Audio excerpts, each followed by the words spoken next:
Welcome. In this video, I'll show you how to get asset ID in a Roblox catalog. For example, images, clothing, and accessories.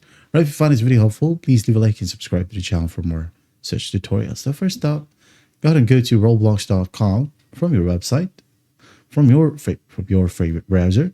Okay, it could be Google Chrome, Safari, or whatever. And then once that's done, just go ahead over to the top left, click on Marketplace. Just click on it. Wait for it to load.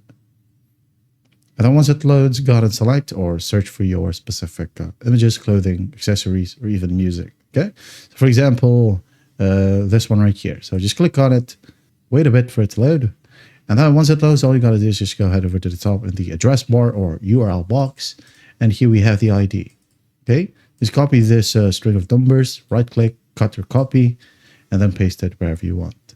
Okay. So for example, you have your own creation, by the way. So let's go ahead over to our creation. It's right here in the left panel. And then go ahead over to development items. Okay, maybe I have here an audio. If I want to, I could go ahead and click on three dots and then copy the asset ID right here. Or just click on it. And then here we have it at the top. All right. And there you have it. That's how easy it is to get asset ID in Roblox catalog. I hope this video helps and I'll see you in the next one.